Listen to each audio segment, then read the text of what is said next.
أعوذ بالله من الشيطان الرجيم. بسم الله الرحمن الرحيم. الحمد لله رب العالمين وبه نستعين على أمور الدنيا والدين. والصلاة والسلام على سيدنا ومولانا محمد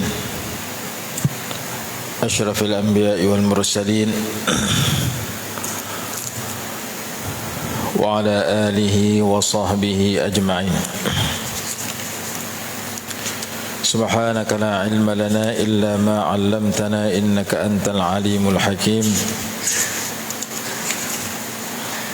رب اشرح لي صدري ويسر لي أمري واحلل عقدة من لساني يفقه قولي ولا حول ولا قوة إلا بالله العلي العظيم. Amma ba'du. Kita masih membicarakan tentang bab at-taqwa, dan hari ini kita masuk ayat yang pertama di dalam suratul Ahzab. Allah Subhanahu wa taala berfirman, surah Ahzab ni juzuk 21. Ya ayyuhan nabiyyu ittaqillaha wa la tuti'il kafirin wal munafiqin innallaha kana aliman hakima. Ayat yang pertama. Ayat kedua, wattabi' ma yuha ilayka min rabbik innallaha kana bima ta'maluna khabira.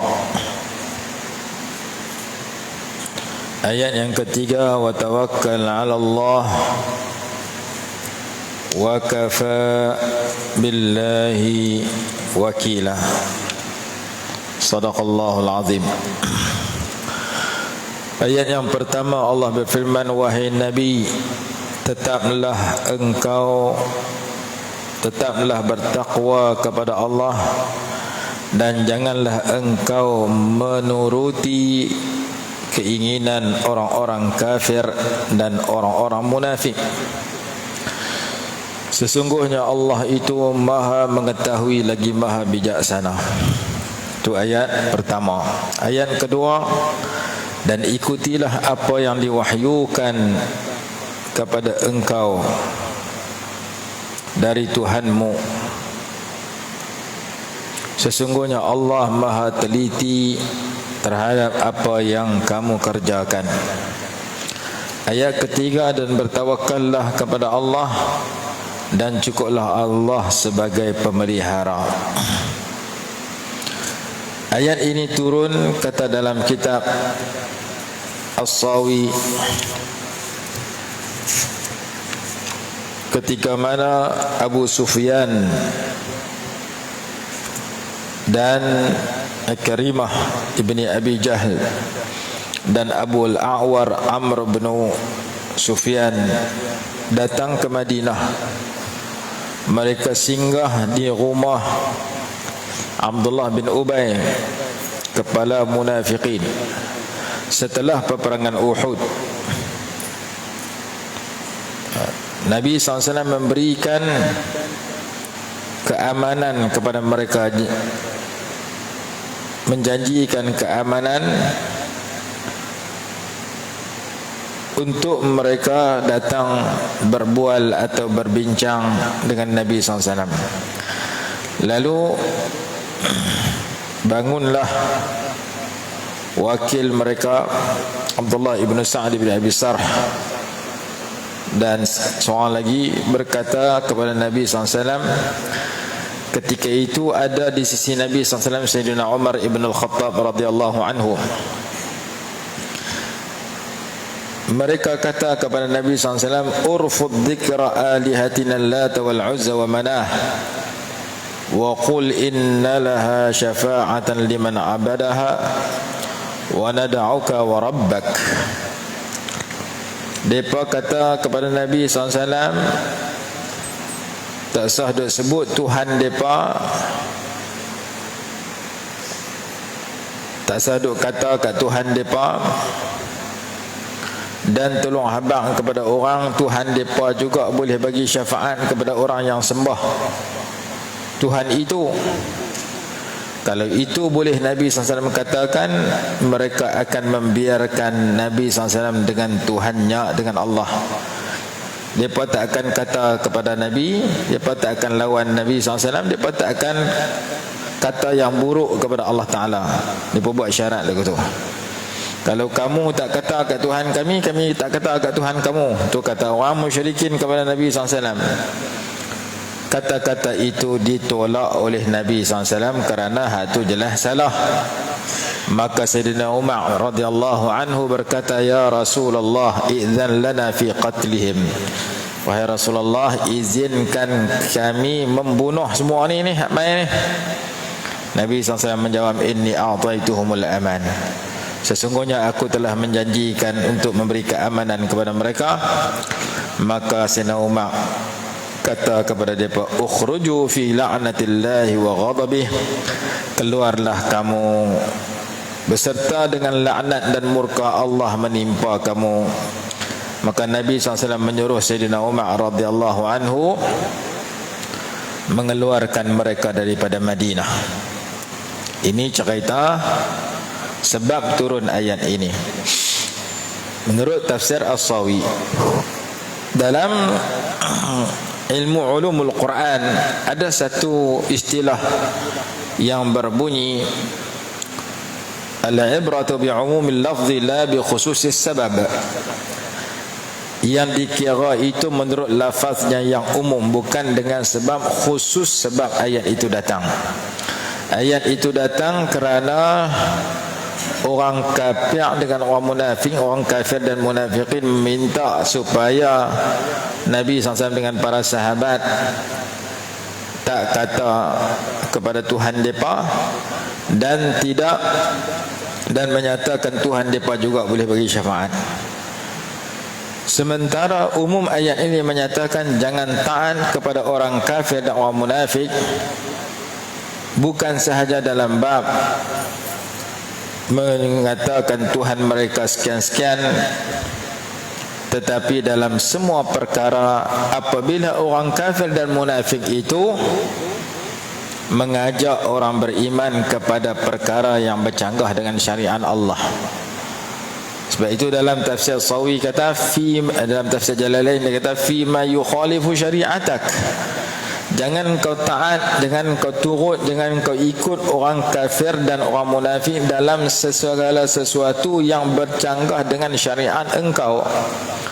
Jadi bila Allah turunkan Al-Quran, sampaikan wahyu kepada Nabi SAW, Rasulullah SAW memberikan panduan dalam kehidupan, sama ada dalam perkara individu, suami, isteri, keluarga, masyarakat, negara dan dunia.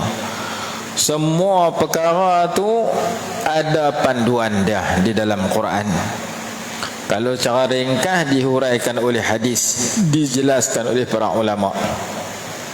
Sebarang ajakan yang diajak oleh orang lain, sama ada orang kafir atau orang munafik, mengajak kepada perkara yang tidak betul dengan Al-Quran dan Sunnah, dengan syariat Allah, kita tak boleh ikut. Hadis kata, la ta'ata li makhluqin fi ma'siyatil khaliq. Tidak boleh mentaati kepada makhluk yang mengajak kepada melakukan maksiat kepada pencipta makhluk. Tak kira makhluk itu laki kita, bini kita, anak kita. Tak kira makhluk itu bos kita. Kalau dia ajak kepada perkara tak betul, tak boleh ikut. Bini nak keluar pergi pekan, laki dia kata hari ni tak sah tutup aurat lah, pasal pakai kelumbung. Bini tak boleh taat laki yang tak bagi tutup aurat ketika keluar rumah. Kalau tu contoh mudah kita faham. Apabila seseorang itu mengajak kepada benda salah, dalam perkara salah, tidak boleh dipatuhi. Itu maksud wala tuta'il kafirin wal munafiqin fima yukhalifu syari'atak, pada sesuatu yang bercanggah dengan syariat engkau. Innallaha kana aliman hakima, sesungguhnya Allah Maha mengetahui lagi Maha bijaksana. Baik. Bila Allah tak bagi kita taat kepada orang kafir dan orang munafik di dalam perkara yang diajak oleh golongan tersebut kepada benda yang salah, Allah suruh kita ikut wahyu, wattabi' ma yuha ilaika min rabbik, dan ikutlah apa yang diwahyukan kepada engkau daripada Tuhanmu, yakni Al-Quran. Ikutlah Al-Quran. Orang kafir diajak bercanggah dengan Quran, orang munafik diajak bercanggah dengan Quran. Dia tak mau pakai Quran. Mungkin ada orang kata pakai itu semayang puasa. Bukan semayang puasa saja, dalam Quran ada macam-macam. Jadi Quran kata alladzina ja'alul qur'ana 'idhin. Ada orang yang menjadikan Quran itu berjuzuk-juzuk. Bab ni aku ambil, bab ni aku tak mau. Bab ni aku terima, bab ni aku tak terima. Dia hanya ambil ayat-ayat tertentu, hukum hakam tertentu yang dia terima, yang sebahagian lagi dia tolak. Sedangkan kalau kita tanya orang yang tolak itu, apabila dia seorang yang Muslim, seorang yang mengucap, kamu pernah tak baca Quran daripada mula sampai habis? Dia kata pernah masa mengaji dulu, khatam lah, mungkin tak khatam, tunggu bulan puasa. Tak apalah, kalau dia tak khatam lah pun, yang penting dia pernah baca daripada mula sampai habis. Jangan baca Iqra' 5 betul tak masuk Quran dah, ataupun baca Muqaddam saja, Quran tak baca, tak jadi.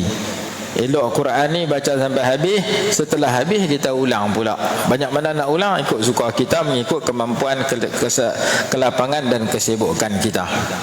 Baik, setiap kali kita baca Quran, kita tutup bacaan kita dengan Sadaqallahul Azim. Sadaqah makna benar, Allah makna yang maha benarlah oleh Allah, Al-Azim yang maha mulia ataupun yang maha agung. Maka setiap ayat yang kita baca, kita kata betul, benar, kerana ia datang daripada Allah. Tiba-tiba dalam ayat itu menyatakan yang ni haram, kita kata betul, tiba-tiba kita buat benda tu, berarti kita tak betul. Dalam Quran kata wa halallahu al-bai'a wa harrama ar-riba, Allah halalkan jual beli, Allah haramkan riba. Riba itu hukum dia haram. Sadaqallahul azim, benarlah Allah yang maha mulia, betul riba itu haram. Tapi masa dia nak terlibat dengan riba, dia terlupa, dia kata sadaqallahul azim, dia terlupa, dia kata betul. Allah Ta'ala kata lagi, wala la ta'kulu ya ayyuhalladzina amanu la ta'kulu amwalakum bainakum bil batil. Wahai orang-orang yang beriman, jangan kamu makan harta sesama kamu secara batil. Jangan makan cara tak betul, cara salah. Seperti curi hak orang, seperti rasuah dan sebagainya. Kita baca ayat tu, kita kata Sadaqallahul Azim, benarlah Allah yang maha mulia, betul Allah Al-Quran kata ni. Tiba-tiba orang yang kata Sadaqallahul Azim, dia sendiri pergi makan secara batil. Berarti dia bercanggah dengan apa yang dia baca, dia bercanggah dengan apa yang dia mengaku. Maka semua orang yang baca Quran dan dia baca Sadaqallahul Azim, dia kena faham hak mana dia baca, dia kata betul, benar, betul, semuanya adalah benar daripada Allah, benarlah Allah yang maha mulia. Maka jangan dia bercanggah dengan kebenaran itu. Apabila dia meninggalkan mana-mana ayat Quran yang kata wajib, dia tak buat, yang mana ayat Quran yang kata haram, dia tak tinggal, dia sudah bercanggah dengan ayat itu, dengan hukum tersebut. Allah bagi amaran kepada orang yang hanya beriman kepada sebahagian tetapi ingkar kepada sebahagian yang lain. Afatu'minuna bi ba'dil kitabi wa takfuruna bi ba'din. Apakah kamu nak beriman dengan sebahagian isi kitab dan kamu nak kufur, ingkar kepada sebahagian yang lain? فما جزاء من يفعل ذلك منكم إلا خزي في الحياة الدنيا ويوم القيامة يردون إلى أشد العذاب وما الله بغافل عما تعملون. Orang yang buat lagu tu di dunia hina, di akhirat disiksa berat. Siapa yang beriman sebahagian, kufur sebahagian. Siapa yang patuh sebahagian, tentang sebahagian. Tang mengucap aku ikut Quran, tang semayang, puasa, zakat, haji aku ikut Quran, tapi tang bab-bab tertentu aku tak mau pakai Quran. Jangan buat lagu tu. Quran kata ada puak yang menjadikan Quran ini sebahagian juzuk saja dia ambil. Juzuk bab ni dia ambil, bab ni dia tolak, bab ni dia terima, bab ni dia tak pakai. Quran kata alladzina ja'alul qur'ana 'idhin. 'Idhin yakni ajza. Yang menjadikan Quran itu ambil tani tolak tani, ambil tani tolak tani. Jadi kadang-kadang dia tak pakai itu kerana dia mengikut orang lain yang memang jenis tak mau ikut ajaran Allah, seperti orang kafir dan orang munafik. Maka Allah berfirman, ya ayyuhan nabiyyu, wahai nabi, la ittaqillah, bertakwalah kamu kepada Allah. Awak Nabi tak bertakwa kan? Nabi sedang bertakwa, dan bahkan takwa Nabi SAW semakin meningkat. Maksud bertakwa itu dum ala taqwahu, kata pengarang kitab Tafsirul Jalalain. Kekallah engkau dalam ketakwaan kepada Allah. Engkau sedang bertakwa, teruskan ketakwaan itu. Itu maksud bertakwa pada Allah. Kerana Nabi SAW tak pernah meninggalkan takwa. Baginda adalah orang yang paling bertakwa. Hadis kata ana akhsyakum lillahi wa atqakum. Aku orang paling takut ke Allah, aku orang paling bertakwa di kalangan kamu kepada Allah. Tiba-tiba Quran kata wahai Nabi, bertakwalah kamu pada Allah. Ulama kata takwa bukan berarti berpindah daripada tak elok kepada elok. Rasulullah dah elok dah bertakwa dah. Cuma kekalkan ketakwaan itu. Kat kita pun kekalkan ketakwaan dan tingkatkan ketakwaan kita. Itu hikmah kenapa Allah kata ya ayyuhan nabiyyu taqillah, wahai nabi bertakwalah kamu pada Allah. Yang kedua, kenapa Allah panggil ya nabi? Apa hikmat ya ayyuhan nabi? Ulama mengatakan bahawasanya ini menunjukkan kepada Nabi SAW ialah afdalul khalqi alal itlaq. Likaunihi SAW afdalul khalqi alal itlaq. Nabi SAW adalah semulia-mulia makhluk. Mana tanda baginda semulia-mulia makhluk? Kerana setelah Nabi SAW, yang nombor dua setelah Nabi SAW di sudut darjat adalah seluruh para Nabi yang lain. Nabi Ibrahim, Nabi Musa, Nabi Isa, Nabi Nuh, campur dengan Nabi SAW, nama Ulul Azmi, 5. Kemudian Nabi dan Rasul yang lain. Kalau Nabi Ibrahim nombor 2 di sudut senarainya, Nabi Ibrahim Allah panggil dalam Quran ya Ibrahimu qad saddaqta ar-ru'ya. Wahai Ibrahim, sesungguhnya engkau telah mempercayai mimpi itu, mimpi yang kau mimpi sembelih anak tu, mimpi yang betul. Jadi Allah tak panggil ya ayyuhar rasul, tapi Allah panggil wahai Ibrahim. Nabi Adam yang disebut sebagai Abul Anbiya, Abul Bashar, bapa kepada seluruh manusia, Allah panggil nama juga, ya Adam uskun anta wa zawjukal jannah, wahai Adam, tinggallah engkau dengan isteri engkau di dalam syurga.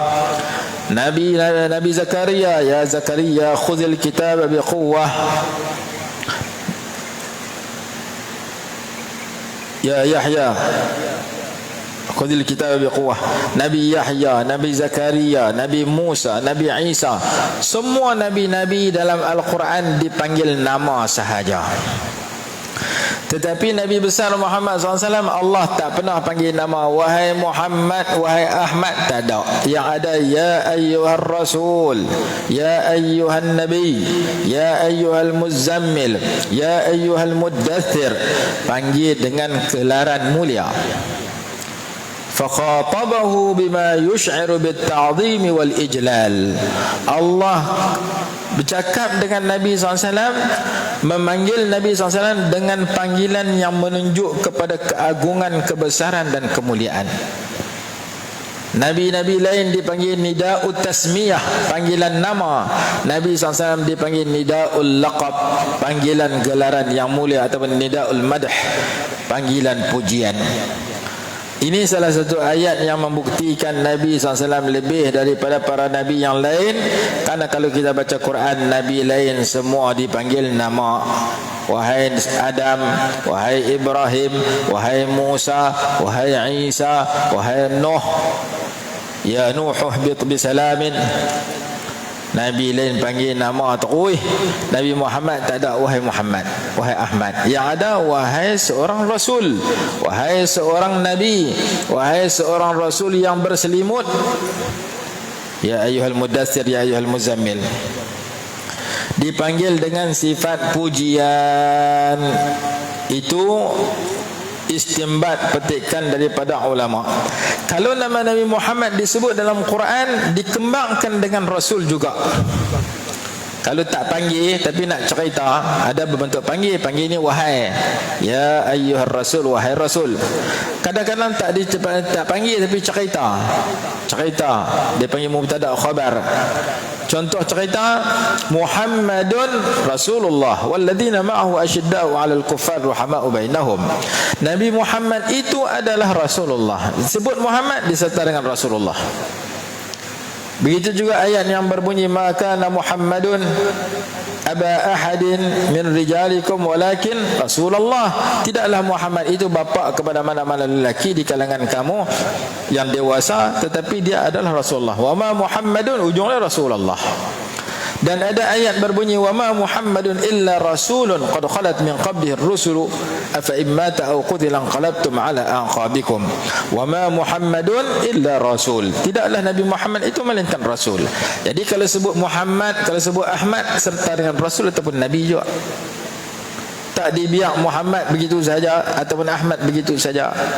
Allah sertakan sifat dan gelaran yang mulia dan jawatan yang besar yang ada kepada nama Nabi SAW bila disebut dalam Al-Quran.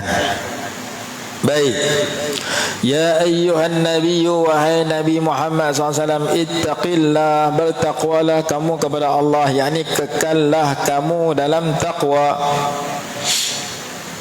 Wala tuti'il kafirin wal munafiqin, dan jangan kamu taat kepada orang-orang kafir dan orang-orang munafiqin.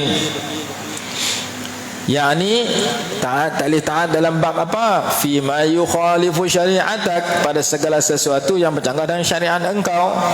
Bila orang kafir, bila orang munafik mengajak kepada benda yang berlawanan dengan hukum Al-Quran, kamu jangan ikut mereka, kamu ikut Quran. Innallaha kana aliman hakima, sesungguhnya Allah itu maha mengetahui dan maha bijaksana. Itu ayat 1 dalam surah Al-Ahzab. Ayat yang kedua, wattabi' ma yuha ilaika min rabbik, dan ikutlah apa yang diwahyukan kepada engkau dari Tuhanmu. Apa yang diwahyukan iaitu Al-Quran, ikutlah Quran. Innallaha kana bima ta'maluna khabira, sesungguhnya Allah Maha mengetahui terhadap apa yang kamu kerjakan. Ayat yang ketiga, wa tawakkal 'ala Allah, dan bertawakkallah kamu kepada Allah. Wa kafa billahi wakila, cukuplah Allah sebagai wakil, sebagai pemelihara kamu. Ini ayat yang berkaitan dengan takwa yang kita ambil daripada surah Al-Ahzab ayat 1, 2 dan 3. Kita berpindah kepada surah Az-Zumar. Surah Az-Zumar ayat yang ke-10. Surah Az-Zumar ni juzuk berapa? Juzuk 24. Allah Subhanahu wa taala berfirman, ya qul ya ibadilladzina amanu taqu rabbakum lilladzina ahsanu fi hadhihi ad-dunya hasanah wa ardullahi wasi'atun innama yuwaffas sabiruna ajrahum bighairi hisabin. Katakanlah, wahai hamba-hambaku, katakanlah, wahai hamba-hambaku yang beriman, ittaqul rabbakum, hendaklah kamu bertakwa kepada Tuhan kamu.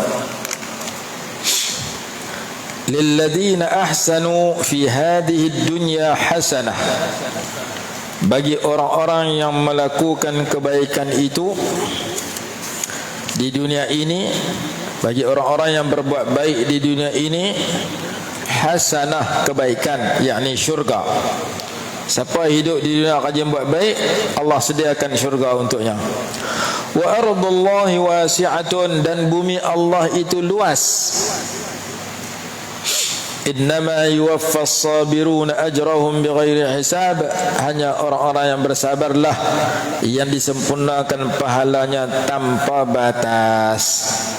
Jadi ayat 10 ni ada cerita kelebihan sabar yang kita baca dalam bab sabar hari itu.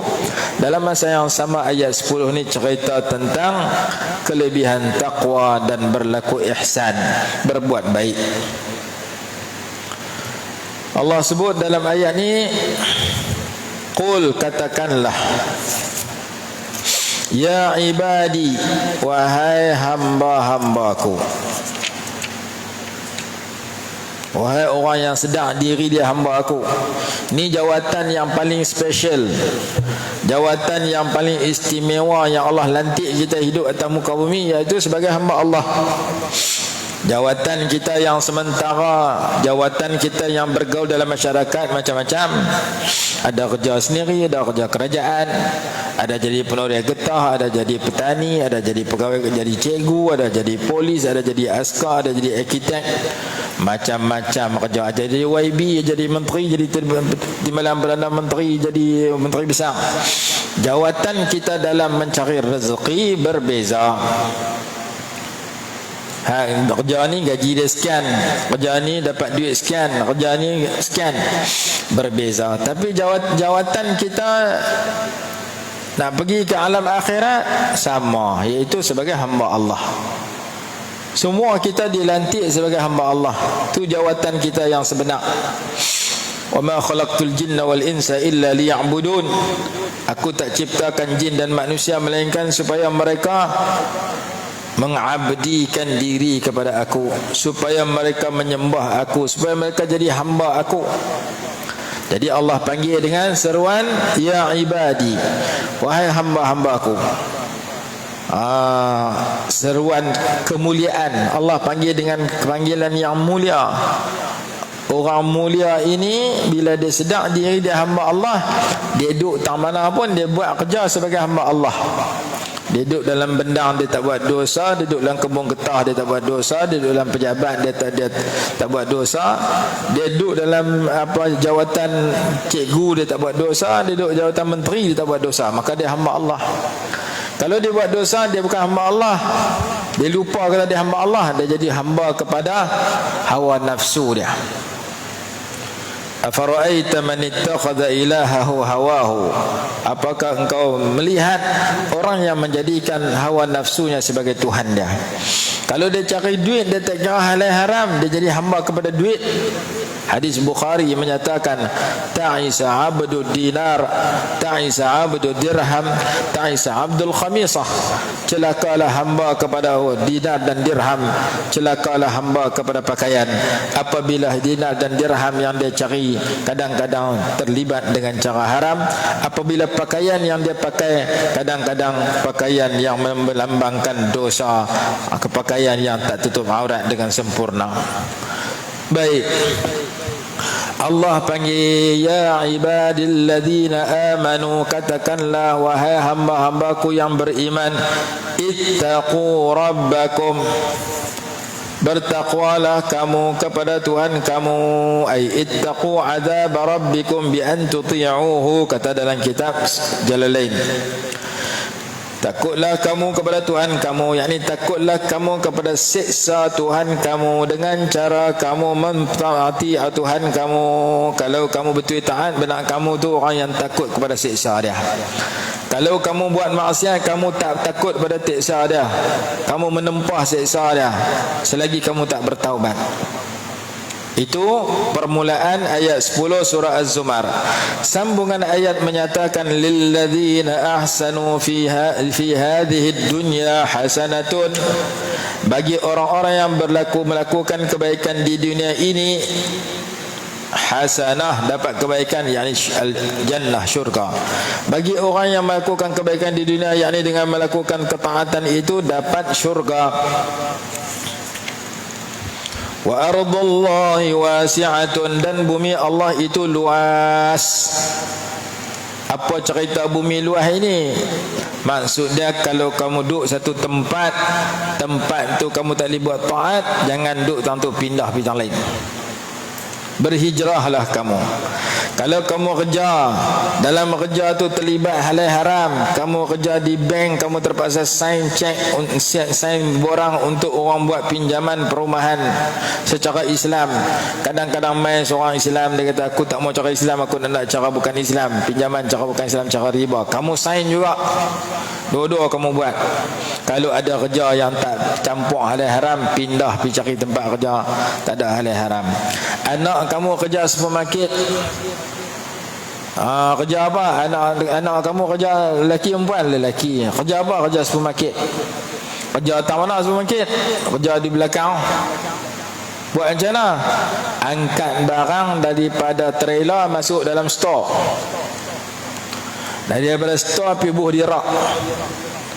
Apa dia angkat? Gula dia angkat, tepung dia angkat, beras dia angkat, tak kira apa yang orang nak beli.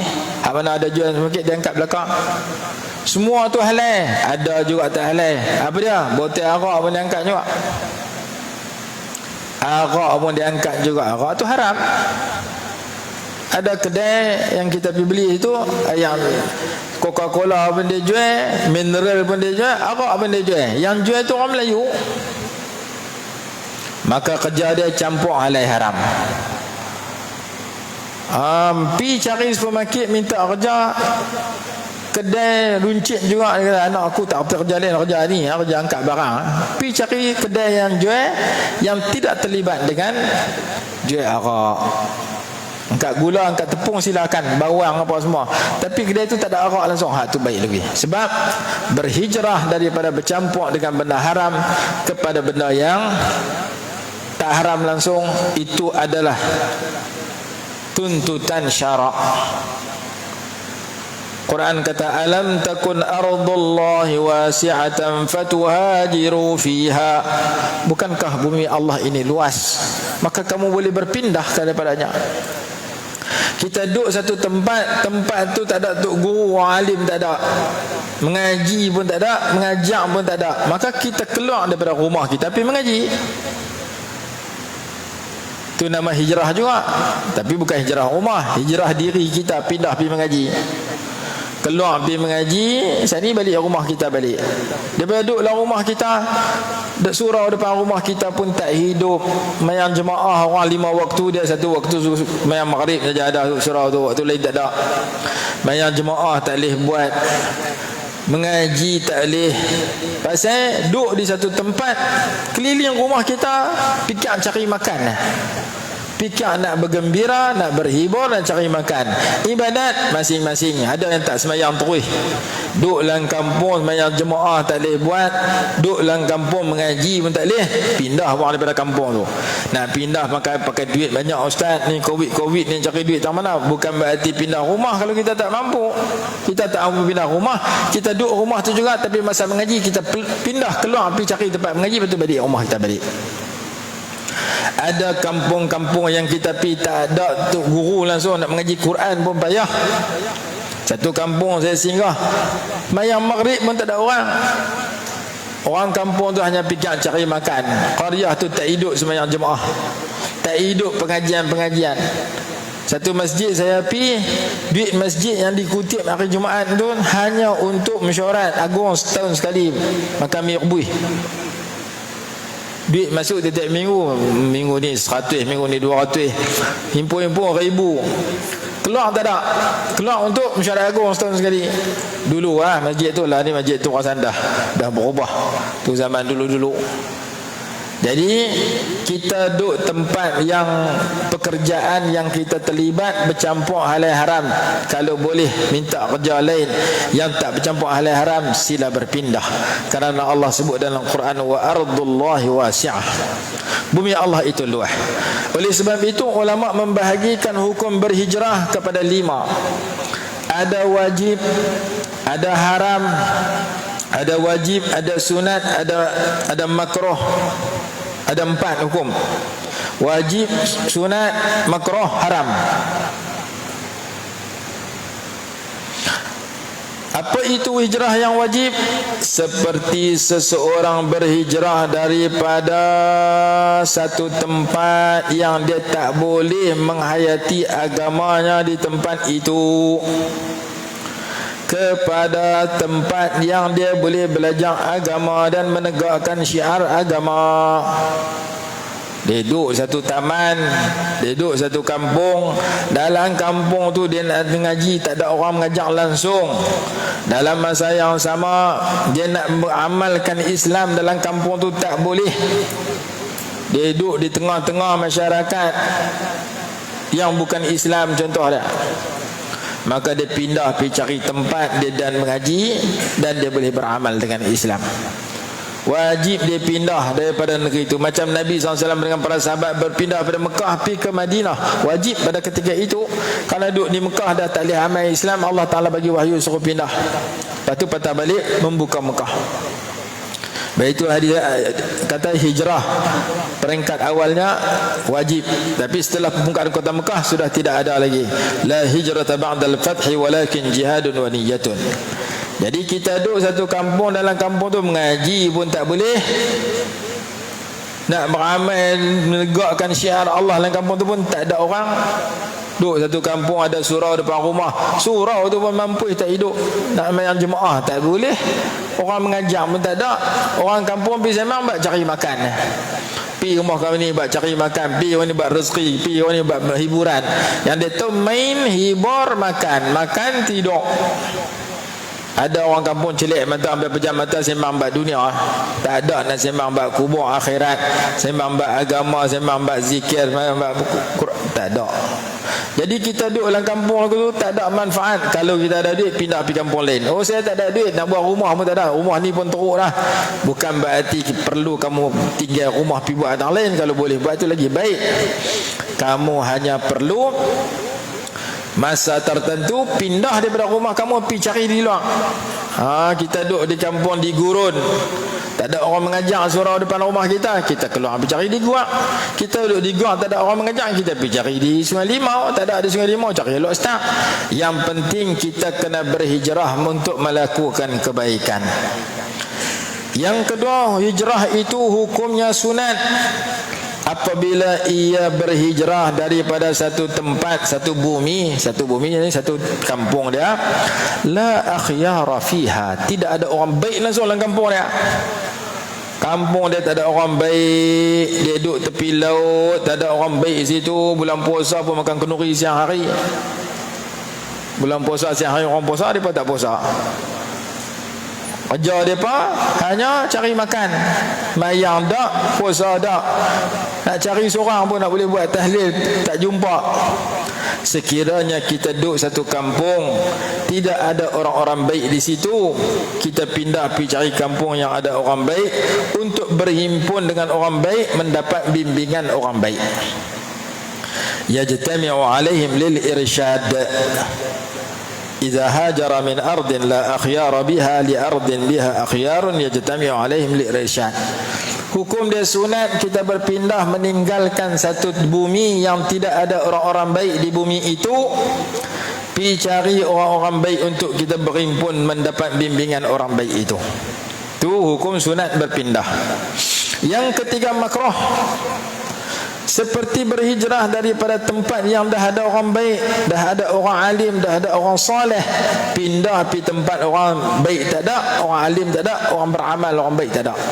Dia kata aku tak suka duduk tepi masjid tu, depa bang hinyak, aku tak boleh nak tidur. Dia tak mau pergi masjid, duduk tepi masjid dia susah, dia pindah tinggal masjid. Aku tak suka duduk tepi pondok tu, kuliah hinyak. Aku nak pindah pergi duduk tempat tak ada kuliah, pergi duduk dalam taman belah Pulau Pinang kot, ada Cina kot tu, tak ingat sangat orang Melayu dia tak suka, dia pindah tinggal tempat orang beribadat, pergi tempat orang tak buat ibadat. Dia makruh hukum dia kata di sini. Berhijrah meninggalkan satu tempat, kampung ke taman ke, yang di situ dah ada orang baik, dah ada orang alim, dah ada orang soleh. Dia tak suka suasana itu. Dia pergi cari tempat tak ada siapa orang baik, tak ada orang, tak ada orang beramal. Dan yang keempat, hijrah itu hukumnya haram apabila dia berhijrah daripada bumi yang dia boleh hayati agama dengan aman, pindah pergi satu bumi tak boleh nak amal agama di situ. Duduk di Malaysia elok-elok lah, boleh semayang, boleh zikir, boleh makan kenduri, boleh buat baik dah ni. Dia pindah pergi duduk Israel, semayang pun tak boleh sana, pergi duduk dengan Yahudi sana. Tak boleh. Pindah pergi tempat yang dia tak boleh buat agama situ, hukum dia haram. Jadi 4-5 jenis ni hijrah ini dibicarakan oleh ulama berdasar kepada isi pengajian dia. Jadi kalau kita ada anak kita kerja di tempat yang konform tempat tu haram. Anak makcik kerja apa? Anak saya kerja di kilang arak. Tahu dah anak dia siang malam duduk dalam dosa. Anak kerja apa? Anak saya kerja tempat judi yang besar. Dia jadi pekerja di sana. Jadi anak kita tu kerja dengan benda judi 24 jam, 100% haram. Anak kita kerja duduk dalam kilang arak, 100% haram. Itu kena wajib berpindah pergi cari kerja lain. Jangan duduk kerja dalam kilang arak. Mati tu mati dalam keadaan duduk dalam dosa. Ada seorang lagi dia kata, anak saya kerja campur-campur macam supermarket tadi. Hak halal pun dia kerja juga, hak haram pun dia kerja. Hak halal dia angkat tepung daripada trailer masuk dalam supermarket, daripada masuk store, daripada store angkat pergi kerak. Kerja dia angkat barang, yang dia angkat tu tepung, gula, beras, belacan. Itu halal. Tapi dalam masa yang sama arak pun dia angkat juga. Dia campur halal haram. Cari kedai yang tak jual arak, cari supermarket yang tak jual arak. Cari kerja, tak sah kerja supermarket, kerja lain tak apa, yang penting jangan terlibat dengan arak langsung. Ni dia campur arak pun dia angkat, ayam mineral pun dia angkat. Yang tu campur halal haram. Cari kerja yang tak terlibat dengan benda haram langsung. Berhijrah kerana bumi Allah ini luas, kerja macam-macam. Alam takun ardullahi wasi'atan fatuhajiru fiha. Kerja satu pekerjaan yang menyebabkan orang nak bagi rasuah kat kita, jangan terima rasuah. Terpaksa juga tukar bicara kerja lain, tak sah ada kerja yang terlibat dengan rasuah. Kerja jabatan ni ada rasuah, kerja jabatan ni ada rasuah. Ada satu jabatan tak ada rasuah, jabatan kaji cuaca. Itu tak ada rasuah, siapa nak bagi rasuah? Nak pergi kerja tu susah pula. Jadi cari satu kerja yang tak terlibat dengan benda haram. Kalau siang malam celik mata duduk dalam haram, peluang masih ada untuk berpindah. Kerana Allah sebut, alam takun ardullahi wasi'atan fatuhajiru fiha. Bukankah bumi Allah ini luas, lalu kamu boleh berhijrah padanya. Dalam tafsir Al-Jalalain dia kata apa? Wa ardullahi wasi'atun, dan bumi Allah ini luas, fahajiru ilaiha baina min bainil kuffar wa musyahadatil munkarat. Maka berhijrahlah kamu, berpindahlah kamu daripada kamu bercampur gaul dengan orang kafir, dan daripada kamu menyaksi kemungkaran-kemungkaran yang berlaku. Kamu duduk tempat kerja, di situ berlaku mungkar, cari kerja tak terlibat dengan mungkar. kerja yang melibat dengan riba, kerja yang terlibat dengan arak, terlibat dengan judi, terlibat dengan dedah aurat. Jangan cari kerja lagu tu. Cari kerja yang boleh tutup aurat. Cari kerja yang tak terlibat dengan rasuah. Cari kerja yang tak terlibat dengan botol arak. Cari kerja yang tak terlibat dengan benda-benda mungkar yang Allah murka. Biar gaji sikit murah tak apa, tapi kamu duduk dalam taat daripada gaji banyak duduk dalam maksiat. Dia ni gaji sebulan RM1,000 tapi duduk dalam taat. Dia ni gaji sebulan RM1,000,000 tapi duduk dalam maksiat. Tak terpakai. Dia gaji dia RM1,000,000 tak boleh tolong dia di akhirat. Abu Lahab Allah Ta'ala sebut dia duit banyak tapi tak boleh tolong dia. Ma aghna anhu maluhu wa ma kasab. Tidak boleh membantu Abu Lahab maluhu oleh segala hartanya. Wa ma kasaba dan segala yang dia usahakan. Karena Abu Lahab duduk dalam mungkar, duduk dalam derhaka kepada Allah dan Rasul, tak beriman. Jadi ayat ini jajak kat kita, kalau kita duduk dalam suasana mungkar kita tinggal. Lah ni mungkar tu bukan nanti pergi tempat kerja. Dalam handphone kita ada benda mungkar, kalau kita tak pandai pilih. Nak hijrah ni nak kena tutup handphone, nak kena lempar handphone, tak boleh. Ada juga benda-benda baik, ada ceramah, ada kuliah. Maka kita nak kena berhijrah dengan arti pandai pilih maklumat, klip video, tulisan, grup yang boleh menyebabkan kita duduk dalam baik. Tinggalkan grup-grup yang jahat, tinggalkan kumpulan-kumpulan yang jahat, tinggalkan maklumat yang jahat, pindah kepada kita buat yang benar. Buat ni Allah redha kat aku, menyebab aku masuk syurga. Aku tengok, aku tulis, aku sebarkan. Tapi kalau aku tulis ni, aku sebar ni, menyebabkan Allah murka kat aku, benda ni benda mungkar, aku kena hijrah, kena tinggalkan kelakuan itu. Yang ni susah. Duk sembang hijrah tempat kerja, pergi supermarket ni, pergi supermarket ni, bank, kerja bank, keluar pergi kerja ni. Yang tu orang lain tak kenal kat kita. Hak kenal kat kita handphone dalam poket kita ni. Handphone dalam poket kita, kita nak hijrah ke tak hijrah? Daripada benda Allah suka ke benda Allah murka? Saya ada handphone, saya main game sampai 14 jam. Allah suka kan main game 14 jam tu? Jadi dosa, jadi pahala. Masa saya tu Allah Ta'ala tanya ke tak? Dalam hadis kata, kalau kamu nak berhibur sa'atan wa sa'ah, lama-lama sekali. Ni bukan lama-lama sekali. Habis duit dengan game tu, habis main, habis syok, tak ada apa. Sebab budak kecil, budak kecil tak apa, dia tak ada dosa pahala. Yang main game tu budak umur 5 tahun, umur 7 tahun, dia bukan dapat dosa dengan pahala. Dia kalau dia mati, Allah Ta'ala tak tanya masa hang habis tang mana.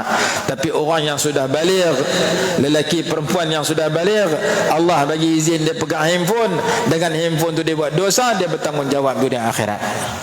Maka yang tu juga nak kena hijrah, nak kena pindah. Minta Allah bagi kat kita dalam hati kita, suka yang Allah suka, benci yang Allah benci. Jangan kita biar hati kita suka yang syaitan suka, tak suka yang Allah suka. Jadi penghijrahan dalam bab alat komunikasi ni kena ada. Bukan berarti hijrah tu kita lempar handphone tahu kambuh terus. Kita guna tapi pandai pilih. TV rumah kita pun lagu tu juga. Ada gambar kita boleh tengok seperti forum perdana. Tanyalah ustaz kuliah-kuliah agama, ada gambar elok, kita tutup selalu tengok, buang masa kita. Kerana perjalanan kita ke akhirat semakin hampir setiap hari. Setiap hari kau dekat dengan kubur, kelaku tak berubah, masalah. Kerana hijrah itu perlu. Quran kata alam takun ardullahi wasi'atan fatuhajiru fiha. Quran kata fafirru ilallah, berlarilah kamu kepada Allah. Quran kata inni muhajirun ila rabbi, sesungguhnya aku berhijrah kepada Tuhan aku. Ada ayat Quran sebut sedemikian. Jadi ayat ke-10 surah Az-Zumar menyatakan wa ardullahi wasi'atun, bumi Allah ini luas, pindahlah kamu daripada kemungkaran kepada kebaikan. Innama yuwaffas sabiruna ajrahum bighairi hisab. Ujung ayat menyatakan hanya saja Allah memberikan balasan yang sempurna kepada orang-orang yang sabar, yakni sabar dalam ketaatan dan sabar apabila ditimpa ujian dan sabar daripada melakukan kemungkaran, dengan ganjaran pahala bighairi hisabin, yang tidak terhitung. Ayat yang ke-10 surah Az-Zumar. Ayat berikutnya tak boleh sambung dah, masa tidak mengizinkan. Kita sambung insya-Allah dalam pertemuan yang akan datang. Wallahu a'lam. Bismillahirrahmanirrahim. Alhamdulillahirabbil alamin wassalatu wassalamu ala sayyidina Muhammad wa ala alihi washabihi barik wasallim. Allahumma anfa'na bima 'allamtana wa 'allimna ma yanfa'una warzuqna 'ilman yanfa'una bi rahmatika ya arhamar rahimin. ربنا آتنا في الدنيا حسنة وفي الآخرة حسنة وقنا عذاب النار. صلى الله على سيدنا محمد وعلى آله وصحبه وسلم. الحمد لله رب العالمين.